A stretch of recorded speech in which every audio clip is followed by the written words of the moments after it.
चाचा चौधरी और रघु की होली। एक दिन चाची और चाचा चौधरी नए कपड़े पहनकर कहाँ जाने की तैयारी है? बाहर। आज कहीं नहीं जाना, होली है, कपड़े खराब हो जाएंगे। तभी ओह, दूध उबल गया।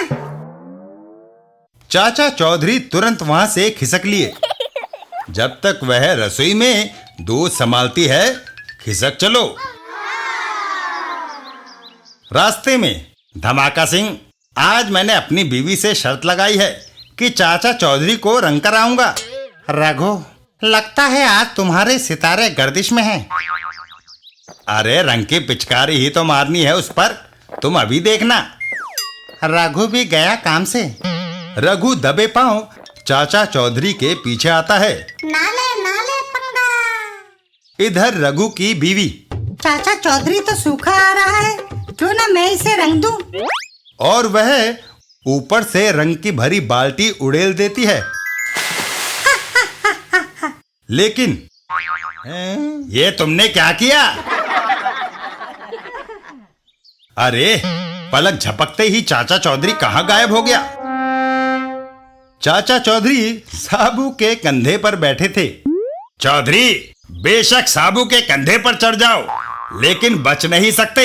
मेरी पिचकारी की धार वहां तक मार करेगी। अबे बच गए। रघु पिचकारी चला देता है। लो बचो। ये तो गया काम से। लेकिन पिचकारी की फुहार चाचा चौधरी तक पहुंचने से पहले ही वापस मुड़ जाती है और रघु को रंग से सराबोर कर देती है।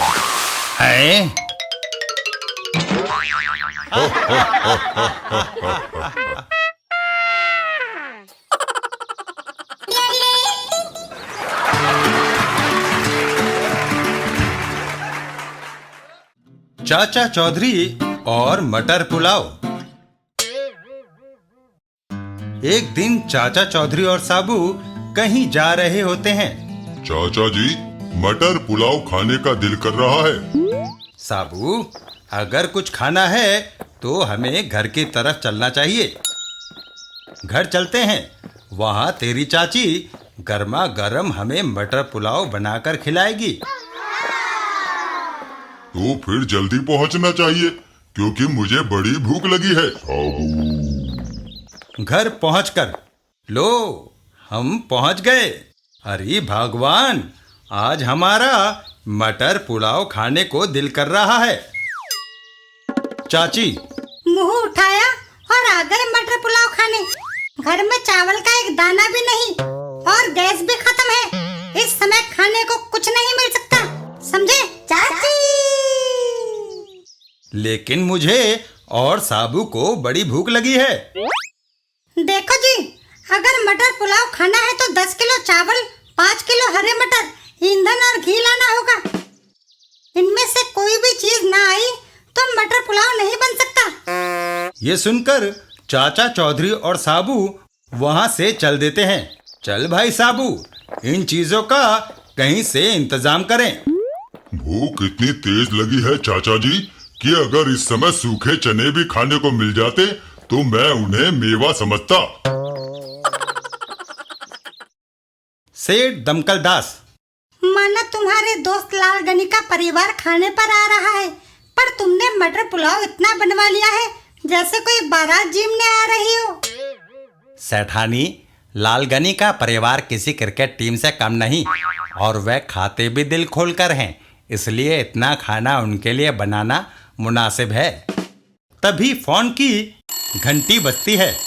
मैं टेलीफोन सुनकर आया। हेलो, क्यों? सेठ दमकल दास मुंह लटकाए वापस आता है। लाल गनी का फोन था।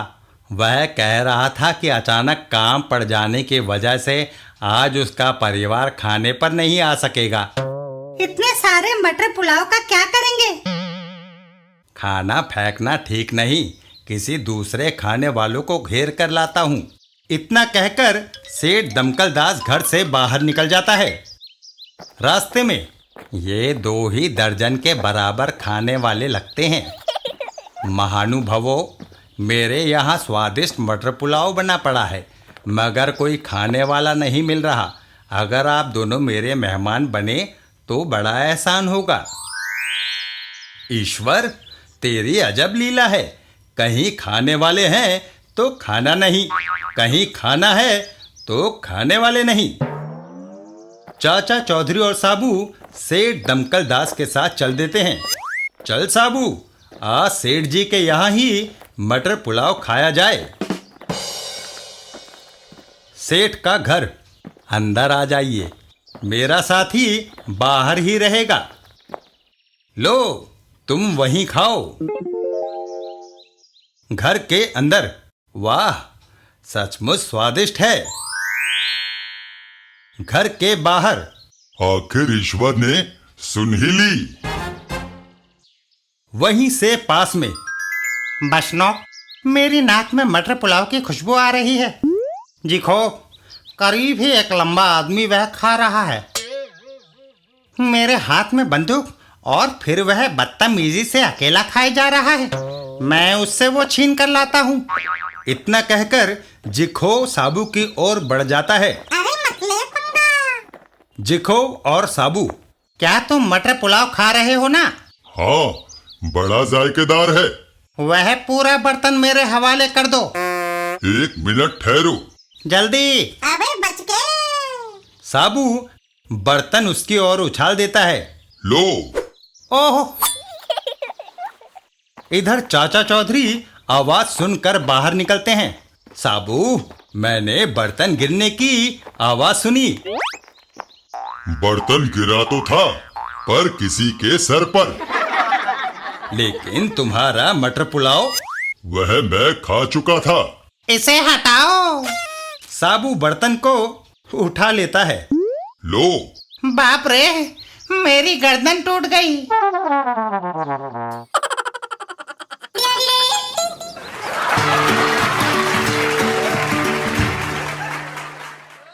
चाचा चौधरी और नरम बिस्तर। एक दिन एक क्लब में, बलबास चंद, क्या टाइम हुआ है? 10:30 बजे हैं गतकीदास। मर गए। मेरी बीवी को मेरा रात को देर से घर लौटना पसंद नहीं। बीवी से डरते हो? मेरी तरफ देखो, मैं परिवार का मुखिया हूँ। सारे घर में मेरा हुक्म चलता है। मेरी तरह मर्द बनकर जियो।